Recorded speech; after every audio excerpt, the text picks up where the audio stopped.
So আগের দিন তো তোমাদের আমি এখানে ছিল ঘড়ি, সেই ঘড়িটা তোমাদের শেয়ার করলাম। তো এবার ঘড়িটার জন্য আটকানোর জন্য এগুলো লাগবে। তো আমি এই 3টা করে নিয়ে আসতাম মাত্র 49 দিয়ে, 3টে থাকতো। তো আজকে যেটা নিয়ে আসি একটু ভালোর মধ্যে নিয়ে এসেছি, এর মধ্যে 2টো রয়েছে। তো এই দুটো তোমার 70 টাকা নিল। প্রথমে একটা 99-এ দেখেছিলাম, তা ভাবলাম যে 70 টাকা দুটো রয়েছে, 70 টাকা, এটা একবার চেক করি যে কেমন আসে না আসে। তার জন্য আমি আবার এটা হচ্ছে নিয়ে আসলাম।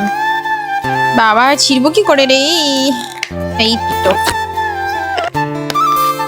জানি না কেমন হবে, এটা এখন সেট করবো। আর ওই কোনায় একটা পুতুল থাকে না, আমার অনেকেই যারা ভিডিও দেখে একবার দেখা, হ্যাঁ ওই কোনাটাতে তোমার হচ্ছে পুতুল থাকে। তো পুতুলটা আমি এইগুলোর জন্য আমি আটকাতে পারছি না, দেখি কেমন। ও পুরোটা জুড়ে আছে, যাক ভালো হলো, পুরোটা জুড়ে থাকাতে সুবিধা হবে আর কি, মানে টেকসই হবে জিনিসটা। তো এই যে এরকম সিস্টেম, কি সুন্দর দেওয়ালের মধ্যে এটাকে খুলে লাগিয়ে দেবে, চিপকে দেবে, দেন এগুলোর মধ্যে ঝুলিয়ে দেবে। তো আমার লাভ, তারপরে আমার প্লে বাটন দেখা একবার, এই যে লাভটা, এই প্লে বাটনটা, এগুলো সব এইগুলোর মধ্যে ঝুলানো রয়েছে। এগুলো পারচেস করতে পারো তোমরা হচ্ছে, এগুলো তো আমি অর্ডার করি, এগুলো রয়েছে তোমার শপিং মলে, আমি জাস্ট শপিং মল থেকে নিয়ে আসলাম। আর হচ্ছে কি জানি দেখাতে ছিলাম, বাস এই ঘড়িটা আর এটা এখন সেট করবো। চলো সেট করি ঝটপট করে, টাটা।